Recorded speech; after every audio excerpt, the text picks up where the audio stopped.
Live from New York City this morning. Good morning, good morning. For our audience worldwide, 3 days of losses into Wednesday. Equity futures slightly positive. The countdown to the open starts right now. Everything you need to get set for the start of U.S. trading. This is Bloomberg, the Open with Jonathan Ferro.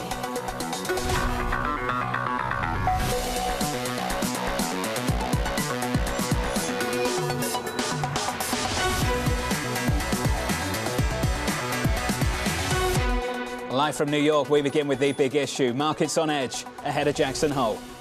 Heading into Jackson Hole. Overall positioning has still been pretty depressed. You have a slower global GDP environment. There is still a very high level of inflation. We are still very much in the early days of recovering off of an extreme low. There is this risk of more hawkish rhetoric from the Fed. There's further downside risk. I worry that there is bad news ahead. Recession in the U.S. The volatility will continue. We need to buckle our seatbelts. There's still a lot of work for the Fed to do. Jackson Hole. There is a lot of anticipation for Jackson Hole. All eyes right now are going to be on Jay Powell and the commentary at the Federal Reserve meeting in Jackson Hole.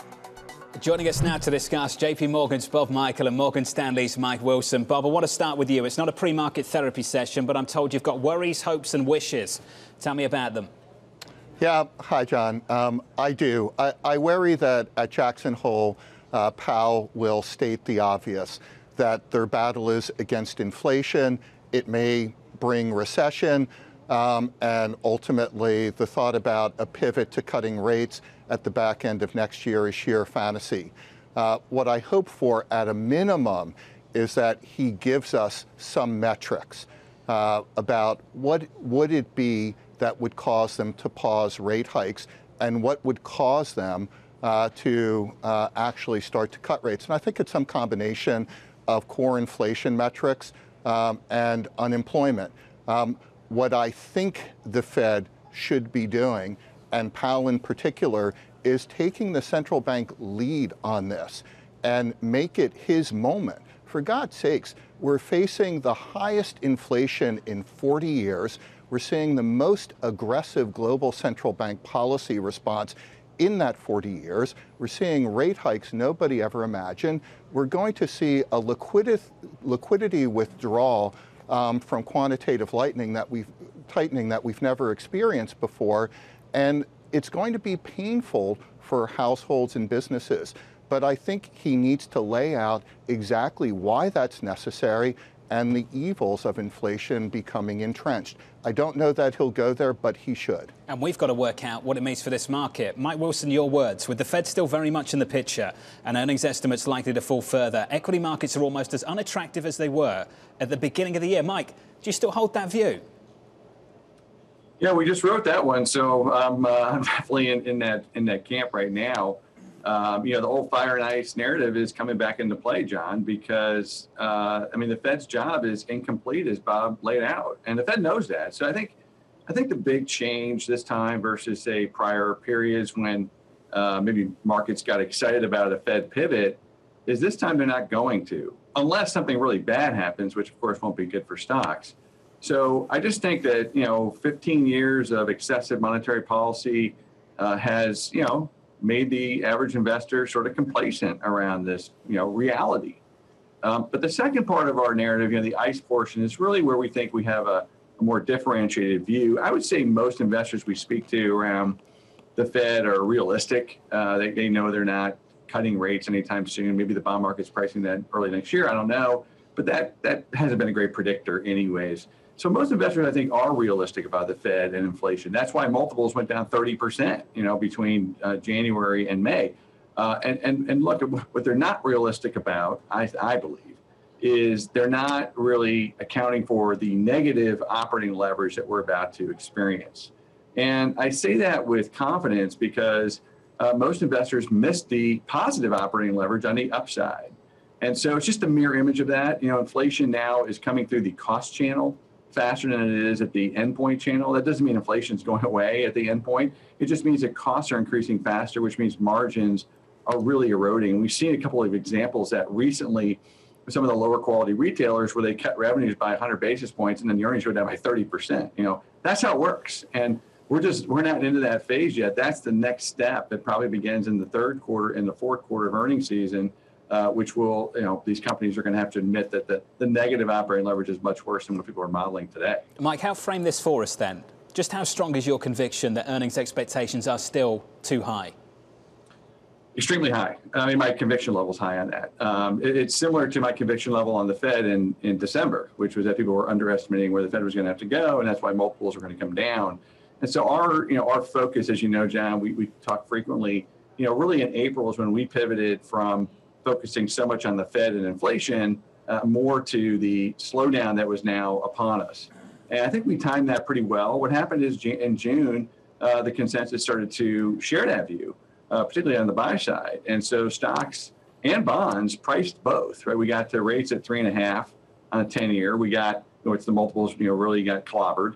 And we got, the buy side and even companies and analysts on the sell side starting to get more realistic about earnings estimate cuts. And we saw that in the data, right? So the earnings revision breadth is one of the worst readings we've ever seen. But remember, that's a breadth measure, which is just number of cuts versus number of hikes in terms of earnings estimates. It says nothing about the magnitude.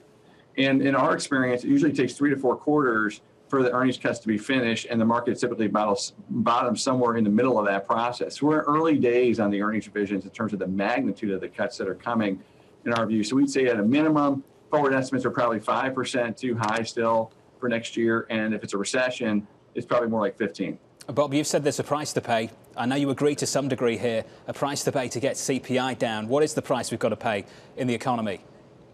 Well, I think we need rates to go substantially higher. I was on vacation for the last couple weeks.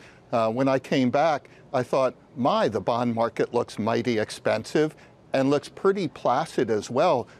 Is it accurately pricing in the amount of inflation we're going to see over the next 6 to 12 months and where central bank policy has to go?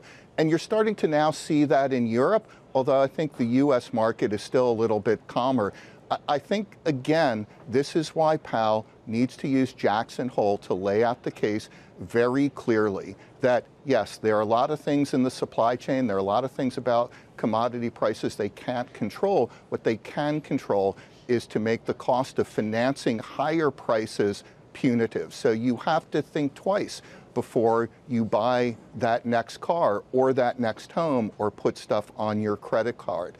And those are some of the tough decisions that are ahead for us. Some tough decisions for Chairman Powell as well. Maybe we got an appetizer from Minneapolis Fed President Neil Kashkari. Take a listen to what Neil had to say.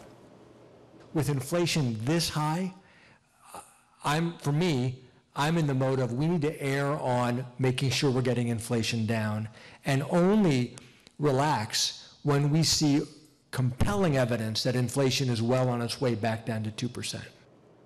Out of Jackson Hole, Wyoming, we can get over to Mike McKee. Morning, Mike. Morning, John. Well, the Fed just called. They want to talk to Bob Michel about becoming a speechwriter for Jay Powell, because essentially what Bob just described is kind of the message Jay Powell wants to give, that the Fed is going to tighten and get to the point where they are restrictive. But he won't call it punitive. I'm sorry, Bob. He won't be as direct as you. But he does want to make the markets understand that this is what they're going to do. Now, how far they go is an open question. You look at the data, it's very mixed. This morning we got a durable goods orders report that came in lower than expected. Capital goods orders, the important one, rising, but not by all that much. And then what you're seeing is mixed messages about the economy in July. Very strong numbers in manufacturing. But then when you get to August, those S&P PMIs yesterday really undercut manufacturing and services. It's a different kind of story. So which side is the Fed to believe? Did we fall off a cliff in August? We will get some data before we get to Jay Powell. We had the durable goods today. Tomorrow we get second quarter GDP revisions, which will be interesting to see if we see them revised higher. And that's kind of the expectation. Also, we get jobless claims. And then Friday, the big one is spending and incomes and PCE, the Fed's favorite inflation measure. We'll see if there's any relief in that in the same way we saw some relief in the CPI and PPI. If that's the case, it just makes Jay Powell's job a little harder because you've got Mike Wilson and Bob Michael there saying that, the Fed needs to be tough on this, but there are going to be people who say we're going to go into recession and the Fed needs to look at cutting rates and lay out a path to do so. Mike McKee, where's the hat? I thought we were getting the hat this time around. Oh, all right. There we go. Hat. There we go. Now I'm coming to Jackson Hole, Wyoming a little bit Kevin later Costner. to join Mike McKee. Very close to that kind of vibe. And we're going to take you hat shopping. Maybe. Might give that a miss. Take TK instead. Mike McKee will be driving forward the coverage for us Thursday and Friday. Fantastic lineup of guests for you. A range of Fed presidents from Esther George, Patrick Harker, James Bullard, Loretta Mester and Raphael Bostic as well. Bob Michael and Mike Wilson back with us. Mike, you know what the bulls are thinking about in the equity market. They're waiting for that Fed pivot, that pause, so to speak. How high do you think the hurdle is for that? Well, I think it's one of two things. We either have a collapse in inflation because there's deflation in many pockets of the economy now where there's excess inventory, and but the problem is that the way the CPI is calculated, it's owner's equivalent rent is such a big piece of that. That's not going to happen anytime soon. So I think the chance of that happening near term is low. Okay, so inflation is going to stay sticky high. It's usually a reflection of past data points. The other way is we get negative jobs data in a way where it's clear we're in a full-blown recession where companies are really slashing employment. And I don't know where the pain point is on that for the Fed, but they don't want to drive us into a deep recession. So, but if we got negative payroll data in the next couple months, and that's possible because the household data is already negative, that would be maybe something where they would pause. I don't think they start slashing rates, but they could pause. The problem with that narrative for equity investors, John, is that's not going to be good for earnings and it's not going to be good for stock prices. And my biggest concern in the last 3 weeks is that, we've gone from 15.5 times earnings on a forward basis, which has always been our target multiple, but that was before earnings got cut. But now we're back to 18 times. So the price is just wrong. So that's why I said in the note this past week and our podcast that, basically the price is wrong and the earnings are wrong again, which means the attractiveness, the risk reward today could be almost as bad as it was back in January in that regard. It's a big, big call, Mike. I enjoyed the note. Bob Michael, you look at the Fed and you see the big distinction next year. Next year, 2023, the divide between a market that hears rate cuts and a Federal Reserve that's not talking about anything but hikes. Yeah, that's true, John. And I feel if I'm wrong, it's because the Fed's going to have to go much higher than 4%. What doesn't get talked about a lot is there's still a lot of labor shortages everywhere. You look at fire departments are trying to attract workers, police departments, the post office. There's a lot going on outside of retail where there's a shortage of workers, and you do have the millennials coming through and they're looking for housing and there's a shortage of that. So yeah, I feel that this first round of rate hikes by the Fed has slowed things down, but it hasn't actually killed the economy just yet. And I know real GDP is negative, but nominal GDP is still running along at a pretty good clip. So my fear is not that the Fed gets to the 3 3/4% that the market has priced in and then pauses. Forget about rate cuts. I think that's a fantasy. But actually, unemployment is still low, that there is a wage price spiral that's become embedded, and they've got to lean further into it, regardless of where GDP is. Bob Michael, Mike Wilson, sticking with us. Equity futures right now unchanged on the S&P 500, about 17 minutes away from the opening bell. Let's get you some movers. Here's Abby. John, well, let's talk about the health of the U.S. consumer because we have lots of different reads on consumer spending. Starting off with the shares of Nordstrom, they are plunging this after the luxury retailer cut its outlook, basically on weakness at the rack. That, of course, is their discount arm. Lots of inventory there, so they're having to discount. Plus, they saw a big drop-off in traffic and demand in July. Let's see whether or not that continues. Toll Brothers, a similar story, down 2.8%. This is the high-end luxury builder. Home orders sink 60%. They cut the sales outlook, and rising rates hitting even those high-end home buyers. So another negative tell on the consumer. On the other hand, Lazy Boy, this is interesting, up 7%. They put up a great quarter.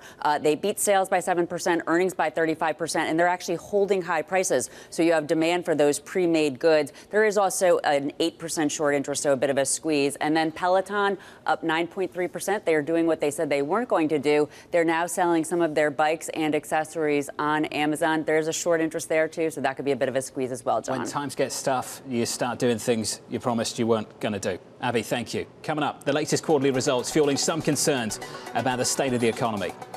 Inflation is a cloud over the consumer for most consumers. Unemployment, which has been great, is starting to show signs of a bit of a downturn as layoffs are being announced. That conversation up next.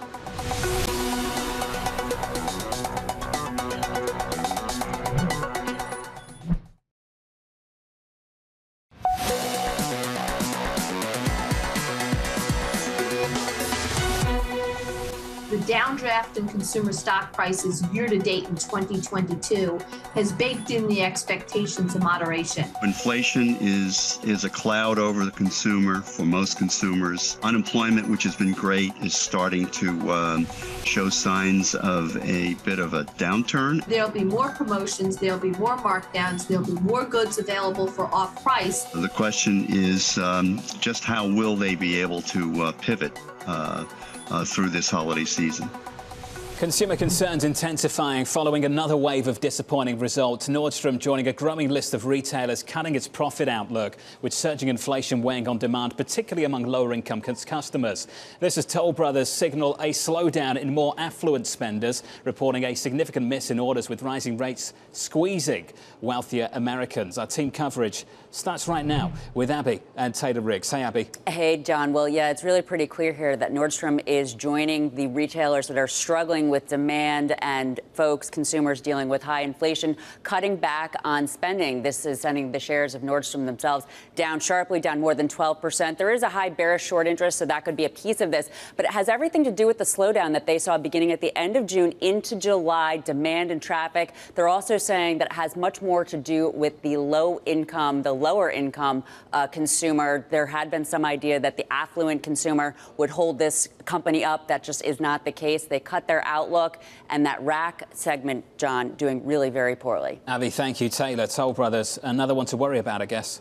Similar story, John, though maybe hard to be surprised here. We've talked a lot about sort of the home market, the sensitivity to rising rates rolling over. Toll Brothers, of course, one of the, as Abigail was saying in the last segment, luxury home builder, also showing some signs of slowing. You see that in the price action that you mentioned. And also take a look at the right-hand side of the screen there. When you think about some of the fewest orders that they've now gotten since about 2016, a cancellation rate that rises up to about 13% as well.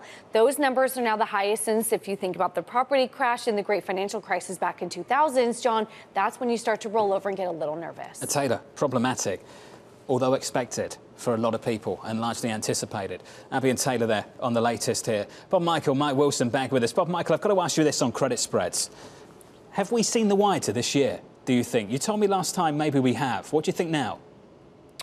Yeah, we were 600 over in high yield, and we got as low as 425. I got to tell you, I'm looking now at credit spreads in the mid 400s, and they just look too expensive to me. They don't seem to adequately price in recession risk. I think we, by year end, are certainly going to go back up to the old highs of around 600 over. And then I think as we get into next year, and it's clear that we're headed into recession, maybe even sooner, we're going to go higher than that, maybe as wide as 750 over. Oh, wow, Bob, you think things can get that bad next year? I do. I think you're already seeing the slowdown in the economy. I think it's more of a pause, and I think we'll see some reacceleration again in consumption and housing and things like that, just because unemployment is so low. But I think that forces the Fed to become more aggressive. I also don't think that the market is adequately pricing in quantitative tightening. That hits in full force next month. And I want to see a couple months of that and see what the appetite for the market to digest bonds when they're coming out of the Fed left, right, and center. You're not alone. I mean, I can't believe it's not a bigger part of the conversation as so many conversations I have. Mike, we've got to talk about what this means for the equity market. Can you help me understand how rare it would be to have a 50% retracement of the sell-off of this year and then go back and retest the lows in the middle of June? How rare would that be, Mike? Well, you know, these studies are designed to, you know, convince folks of, well, this is the way it's going to be. And I think some of those studies are valid and some of those studies are, you know, suspect. And this is, you know, a good example. You know, any statistician would say, you know, N equals 10 is probably not valid. That's number one. Number two, you know, how you classify the sell-off. So it has to be, quote unquote, 20% sell-off, then a 50% retracement. And that's the qualification. But there have been many sell-offs that have been in 15, 16, 17%, rally back more than 50%, and then get absolutely wiped out. So, you know, I don't put a lot of credence in those types of things. All we can do, John, is look at the setup fundamentally. Okay, we look at technicals, by the way, quite a bit. And on that note, I would suggest strongly that, you know, probably the most important thing is we could not get above the 200-day moving average, which is downward sloping. Okay, the 200-day moving average is relevant because it is the trend. So we're in a downtrend. And until the market can get back above that downtrend, I think to be making some, you know, grandiose call about new highs is quite frankly, it's irresponsible given what's going on with the Fed and QT coming, as Bob laid out. It's going to be a lot worse than people have experienced so far. And you have this, you know, earnings picture, which is decidedly pointing lower. So once again, as you know, John, we run our, you know, book on risk reward. Yeah. And the risk reward at 4,200 is poor. The risk reward at 3,600 was actually pretty good. We didn't think we'd get to 4,350. We did think you could rally maybe back to 4,150. That would be the high end. So here we are. This is the high end of the range as far as we can tell. And that's the best we can do for our clients, act as fiduciaries and illustrate where the risk reward is good and when it's not good. Well, I have to say, it was nice to see Morgan Stanley on the same page as JP Morgan for once, except it was JP Morgan Asset Management this time around. But Michael and Mike Wilson, to the two of you, absolutely brilliant. Not very constructive going forward. Up next, your morning calls.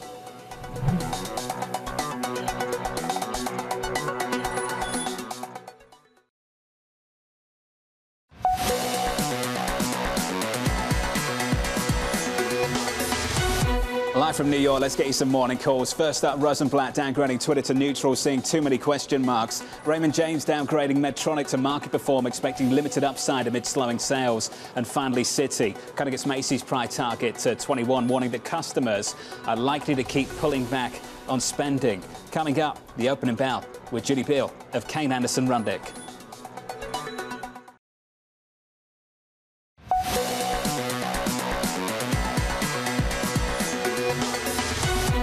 24 seconds away from the opening bow this morning. Good morning. This Wednesday morning, here's the price action, down by not even 1/10%, negative 0.05% on the S&P. On the Nasdaq 100, down around about 1/10%. 3 days of losses on the S&P coming into Wednesday.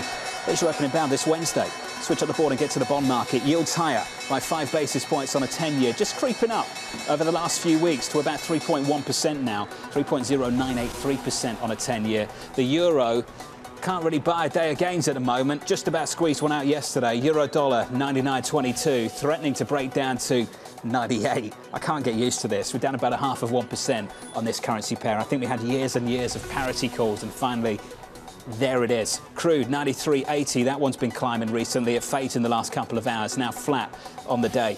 Let's get you some movers around the open. Let's get to Abby for more. Hey, Abby. Hey, John. Well, lots of stocks on the move related to retail. Starting off with the shares of Peloton. We, of course, have that stock surging. There is a short interest there, so it could be a squeeze. But Peloton is now doing what they said they would not do. They are going to sell certain bikes and apparel through Amazon.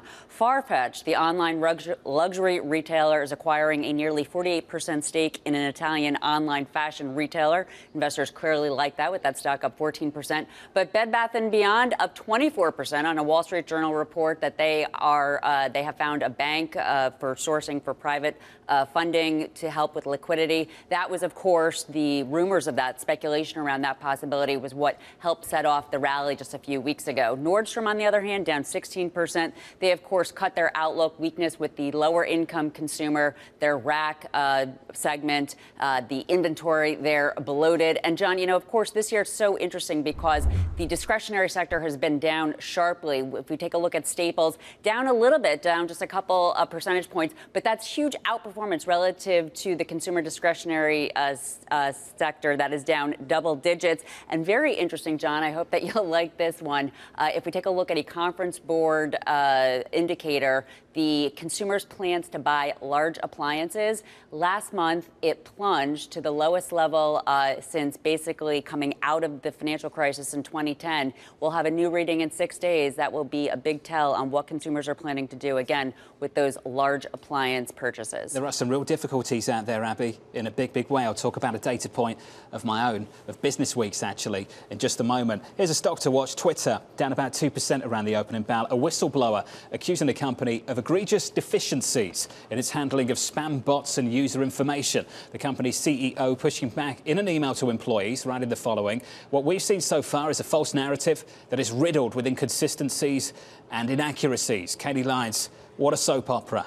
The saga goes on and on with so many twists and turns, John, but this one does feel very dramatic because it has both potential legal and political complications and implications, considering lawmakers are now looking into this. Essentially, what Twitter's former top security official, who goes by Mudge, but his name is Peter Zacco, alleges here that the company's defenses basically just aren't up to snuff, that they relied on outdated software, executives failed to understand the level of access that employees had to users' accounts, and also that Twitter is vulnerable to espionage from foreign governments. Plus, he said, as you alluded to, that Twitter prioritized growth over reducing the number of spam accounts. Now, Twitter, as you mentioned, disputed the claims, noting that he had been fired back in January for poor performance. But this very much could have consequences for their ongoing legal battle with Elon Musk about that $44 billion deal. Because remember, Musk is trying to walk away from it for the very reason that Twitter was not forthcoming about the number of bots on the platform, which comes back to this complaint. And his lawyers yesterday already have filed to issue a subpoena to Zacco to testify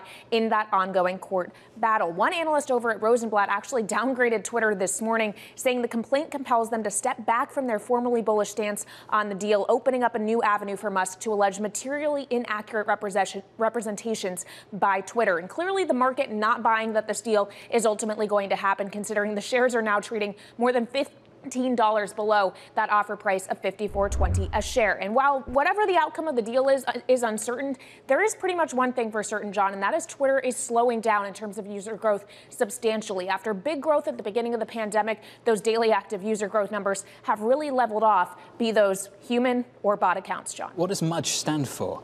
That's Don't what I know. could think of. It's like a hacker name. That's a hacker name. Yeah, he has a lot of street cred, apparently. I'm sure he does. Just wondering. All right, thanks. Kaylee. Thank you. The equity market down 0.1%. I don't think you want to mess around with a hacker, so lovely name. On the S&P, down 0.1. On the Nasdaq 100, we're a little bit softer as well. On this day, 1 year ago, the Nasdaq Composite hit 15K for the first time on record. A tough 12 months since then, in a big way. Taylor Riggs. How do I get street cred? That's my question. You've got street cred. Street cred? You've got Wall Street cred. Come on. Okay, done. Sold. Let's talk about this. So the S&P 500 makes record highs in January of this year. Everyone talks about that. The NASDAQ, though, hasn't made a record high since last November. And as you mentioned, John, it's actually a year ago when we were getting key round numbers that we love here in the media of 15,000. We've been sort of struggling since then, as you can see. Big tech on the top has been the big underperformer within U.S. markets, though relative to the rest of the world, it's actually doing just a little bit better. When we think about allocations, this is an interesting one. Goldman out with a note saying that hedge funds have increased bets on some of the mega cap stocks. Now the weighted average holdings of some of those top 10 holdings up to 70%. That's the highest since the first quarter of 2020. So we're thinking about interest rate risk. We're also thinking about concentration risk as well when you take a look at that chart. What's interesting, the performance as of late in the last year, of course, hasn't been great in terms of market cap and then, of course, performance for some of those big cap stocks. The big thing, though, John, and I don't want to take up too much of your time, though, is that the correlations, according to Gina Martin Adams, if you go back to the 70s, equities bottomed out when inflation peaked. So for her, that's going to be a key theme when we think about can these stocks really start to rebound from here. You're welcome to as much time as you like. Do you want some more? Nope. No? Just okay. need all the street Just cred I can get. You've got it all. Don't worry about it. Taylor Riggs, looking forward to the close a little bit later. Julie Bitter, Kane Anderson Rudnick's got this to say. Considering how much uncertainty there is in the economy with fears of a slowdown and a recession, I would prefer to invest in stocks with long track records, like decades, not years. Economic resilience through a cycle is more important than total addressable markets or growth or even capital allocation. Julie Bill joins us right now. Julie, I want to go to something that you've talked about on this programme over the last couple of months, and that's the prospect that we're really overestimating the strength of this consumer. My colleagues at Bloomberg Business Week put out this story this morning, and here are the numbers. Some 20 million across the country, about 1 in 6 American homes right now, have fallen behind on their utility bills. That's how bad things are for a lot of people, Julie. Can you walk me through the kind of things that you're looking at that tells you perhaps this consumer isn't as strong, as resilient as many people are telling us they are? Well, I think you can see it in the data, such as credit card data starting to creep back up. You see it in, earnings from those buy now, pay later companies, where the majority of their earnings losses are actually being driven by people just not paying for their goods that they purchased. So I think you see it in a lot of different data. We saw it out of Nordstrom today, talking about the low-end consumer pulling back. And most of the focus has been on the low-end consumer because so much of their earnings right now is being taken up by rent, gas, et cetera. But I still worry about kind of the middle-income consumer as well, because I think that's where the job losses are really going to come. I think the front-end worker employment will stay very strong, but I worry a lot about that middle marketing executive and how that is going to play out if there is a major slowdown. Julie, there's two things we're told. That's one of them. The consumer is strong. The second is if we get a downturn, it's going to be short, it's going to be shallow. Given your belief about what is happening with the consumer right now, backed up by the data points you're looking at, what does that tell you about the character of the slowdown that might be around the corner? I think it's really hard to know what the slowdown is going to look like, because so much of it is driven by what happens at the Fed. And what happens at the Fed is driven by inflation.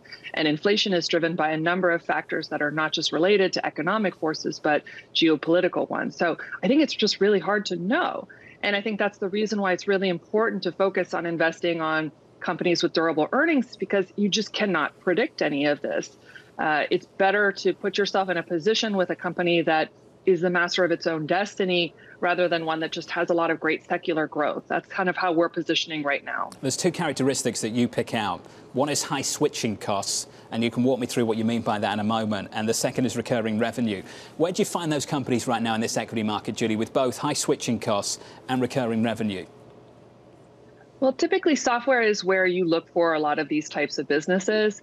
They typically can be mission critical software that you've implemented and that you're not going to rip out even in a difficult economic scenario. You could think of your ERP systems or some of the more vertical software players. But when I think of switching costs, I think of something like a company like West Pharmaceuticals, which is a drug delivery company. And so when you get your biologics approved by the FDA, the drug delivery mechanism is embedded in there. And so even if you find a supplier with lower costs, you're not going to switch over because you have to get the whole thing approved again by the FDA. Those are the types of businesses that kind of have really durable economic models where it's just really hard to get rid of them. Those are the ones that we're looking at right now. They're the survivors. Let's talk about the losers. Julie, what do you avoid? I continue to avoid a lot of consumer discretionary. I think retail has obviously been in the crosshairs. That's like a well understood phenomenon. But man, I continue to be very concerned about travel. I think the numbers coming out of airlines will be pretty positive for the summer. We all know the planes have been full, right? But I think business travel is a real question mark to me. I know when I look at my own business travel, I'm doing so much less of it because so much can get done over Zoom now. I think conferences won't be the same. And business travel is what drives a lot of the profitability for these companies. You need to fill hotel rooms and airlines Monday to Friday, not just over the weekends. OK, Julie, this is really important. We've been talking about a shift in spending from goods to services, supporting some of the companies that you're saying maybe you shouldn't be in. What's happening with that transition from goods to services? Is it more than just a shift now? Is something else happening? Well, I think, it's a lot of different factors, right? It's a rebound from the pandemic where people are, could only spend their money on goods, and now they're finding they're able to spend them on services. If you have a major decline in consumer confidence, I think you'll see even business services start to pull back. People will stop going to as many restaurants as they have been going, et cetera. And I think that's just a function of whether or not people think their earnings are going to be better or worse in the coming 12 months. I think a lot of consumers are realizing that there is a major headwind in a recession coming on, and that really impacts their behavior. You see that in kind of the appliances and large durable goods being softer than we had expected. So, Judy, where does that leave Chairman Powell this Friday?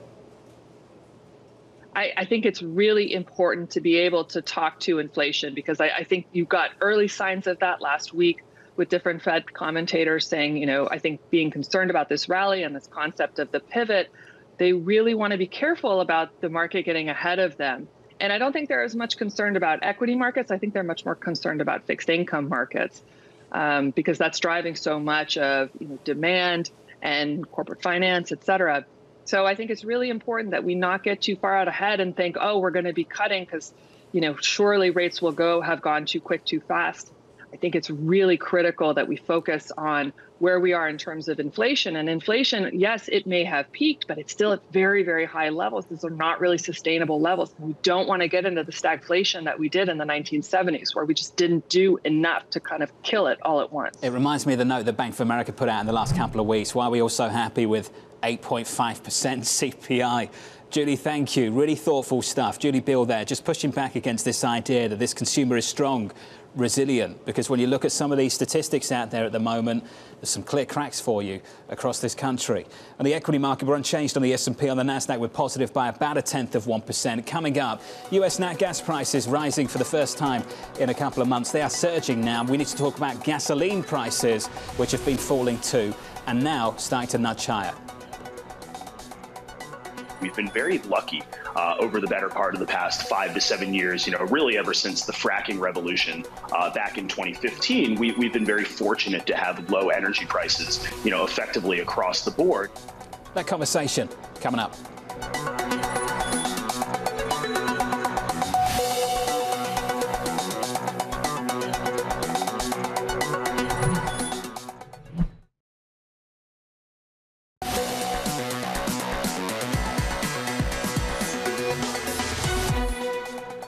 We've been very lucky over the better part of the past 5 to 7 years, really ever since the fracking revolution back in 2015, we've been very fortunate to have low energy prices, effectively across the board. And that is a dynamic that has very much shifted here over the course of 2022 thus far. I think not only is this going to be a headwind for the consumer, and there's a whole social aspect to this that we need to be cognizant of as well. Democrats gearing up for midterms, embracing the recent relief at the pump. Gasoline prices actually climbing overnight after recording the longest streak of decline since 2015. We've had 70 straight days of declines. On the latest from D.C., let's get to Bloomberg government's Emily Wilkins. Hey, Emily. Hey, Jonathan. Well, Democrats are feeling particularly good today, in part because of gas prices and in part because of some of the races that we saw last night in New York. New York, as well as Florida, did hold their primaries. I think if you're trying to get a sense of the headwinds for November, the one race that you really need to look at is that special election that occurred in New York's 19th district. It's really a swing district. It was seen as a bellwether for November, and Democrats wound up winning. And this really offsets the narrative that Republicans are going to see a red wave, that we're going to see Republicans come into power in the House and potentially the Senate. And it gives Democrats some hope that they can potentially use the current economic situation as well as issues that really motivate their base, like abortion, and get them out to the polls and be able to get some wins. Now, of course, Republicans are still very likely to be able to take the House in November. They have historical precedent on their side. Obviously, prices at the grocery store are still pretty high, even though we're seeing prices at the pump go down. So it's going to be a very interesting November, but I think Democrats are taking a lot of hope after the election results from last night. Gasoline prices have been coming down, of course. Natural gas prices have been going the other way, so you've got some relief at the pump and then pressure with the electricity bill. You just cannot get a break at the moment on so many of these fronts. Emily, thank you. I have to say, crude climbing over the last week or so, 94.24 on WTI, Brent $100 and about 64 cents. Later today, the president expected to announce his student debt relief plan. The details still unknown. The U.S. Education Secretary spoke on NBC on Sunday. From day one, we've been really focused on making sure we're protecting our students and our borrowers. We know August 31st is a date that many people are waiting to hear something from. We've been talking daily about this, and I can tell you that American people will hear within the next week or so from it won't the president. be enough. Joining us now is Anne-Marie down in D.C. AMH, what are we expecting a little bit later? Well, on that August 31st date, that deadline, we do expect the president to extend that moratorium to the end of the year, which former Treasury Secretary Larry Summers had called the worst idea. And then on top of that, when it comes to forgiving student debt loan payments, the president is expected to forgive about $10,000 per borrower, but that will be capped, usually around what if you make around $125,000. So the president is expected to announce this today, but Jonathan, we should note there are some more details they are keeping very close to the chest. So potentially some of this could shift. This is a tricky moment, of course, because the president is getting a lot of pressure from the left wing of the party saying that they should be forgiving a lot more in student debt. This is something he campaigned on. And then, of course, though, this comes ahead of a midterm election where he wants the youth to come out and vote. But at the same time, they are dealing with inflation and those inflationary pressures that Republicans we already see are running on. We've talked about the earnings gap between young college graduates and their counterparts without degrees. That earnings gap has been getting wider over the last few decades. Anne-Marie, as you know, and we have talked about this online and offline, the more we both look at this, the more complex we realise this situation actually is. How is the White House going to navigate that, as they are likely to get some pretty strong pushback to this idea? Well, it's very difficult because they are not going to make everyone happy at all, no matter what direction they take. And I think there's two really key data points, Jonathan, to bring up. One of them is it comes to who actually has this student debt. One statistic, just 41% of first-time college students earn bachelor degrees in 4 years and only 59% in 6 years, meaning life happened. They had to drop out. Why did they drop out? But they're still paying for their degrees, but potentially did not get those degrees, and they're potentially not making those wages. So there's one issue. The other big issue is, of course, the average student debt owned by Black individuals with bachelor degree holders is $52,000. By race, Black college graduates own considerably more than others on average. These are the big issues the president is going to have to really walk a line when he's discussing this today. And that is why you're seeing the likes of the NAACP coming out and saying this is not enough. $10,000 is not enough, and it should be $50,000. Anne-Marie, I've talked about this statistic through this morning a few times. I'd love your thoughts on it. 1 in 6 American homes have fallen behind on their utility bills. That's tragic in many ways, AMH. How do they confront this in Washington? Well, when Jack Farchi was talking about his London bills yesterday, this is exactly what I was thinking about. Wait till the winter in the United States, because natural gas prices are going up in the U.S. You're seeing them as high as we've seen in 2008, and you're seeing this phenomenon around the world. And it can only get worse because it's a global market. And if you have Russia cutting down on Nordstrom 1 for potentially 3 days of maintenance, but maybe they're going to play politics and cut it down more, there's going to be even higher prices. The administration was able to work to get gasoline prices down and really hammer that home that they've done that, even though this is, of course, a global market and there's a lot of issues at play here. It's going to be incredibly challenging when heating bills for individuals really rise. And, of course, at the same time, you still have higher rent. You still have higher food prices. So they are going to be going into the midterms potentially, if it's a bit warmer, on better footing. But come November, December, this is going to be incredibly critical for the administration to address. It's a tough winter ahead for a lot of people, I think. Let's hope it's not that way, but it looks that way.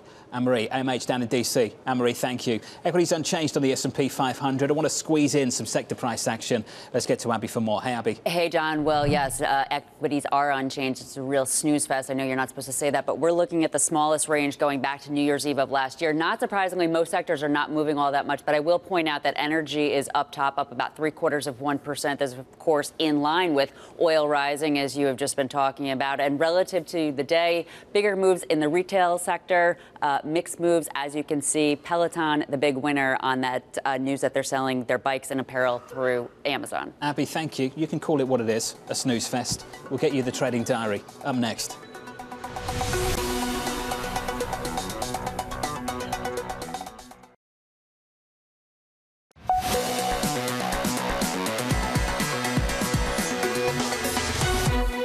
Equities unchanged. Here's your trading diary. Pending US home sales at the top of the hour. US GDP and another round of jobless claims on Thursday. Plus, the Fed's annual Jackson Hole get-together in Wyoming kicking off. We'll hear from Chairman Powell on Friday. And we round out the week with a host of economic data and the team. Myself and Lisa and Tom and Kathleen Hayes and Mike McKee in Jackson Hole for you over the next couple of days. From New York, this is Bloomberg.